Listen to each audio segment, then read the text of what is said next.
Des comédies musicales, des numéros de danse, les ONG présentes à Vienne pour la conférence internationale sur le sida ne manquent pas d'imagination. Plus de 120 stands ont été installés dans le village global, à côté du centre de conférence, pour promouvoir la prévention du sida. Outre les traditionnelles distributions de brochures et de préservatifs, beaucoup ont choisi des modes plus ludiques. Nous voulions mener une campagne amusante et dynamique, quelque chose qui attire les passants plutôt que d'aller à leur rencontre. Quand vous interpellez les gens de cette façon, ils baissent un peu la garde. Du coup, vous pouvez être plus drôle et plus percutant. Et ils s'en souviendront plus par la suite.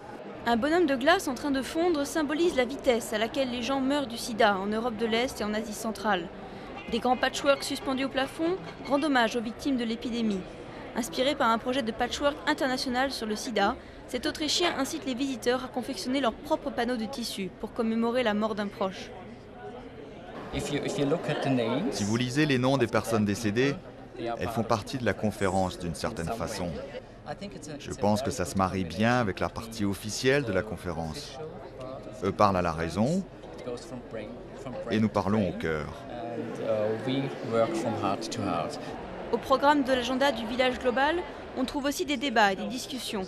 Mais l'humour n'est jamais loin, avec ce jeune groupe du Kyrgyzstan par exemple, qui présente une comédie musicale sur les discriminations. Juste à côté, un arbre à vœux recueille les messages des participants pour tenter d'établir l'agenda de la prochaine conférence à Washington en 2012. Plus de 5000 messages d'Europe de l'Est et d'Asie centrale ont déjà été collectés avant la conférence. Nous avons demandé aux gens d'écrire un vœu pour l'arbre. Et nous continuons ici. C'est très important pour nous que toutes les voix soient entendues à la conférence. Il va être planté dans un parc en mémoire de la conférence, mais aussi pour rappeler les promesses faites à Vienne. Une façon de poursuivre la sensibilisation après Vienne.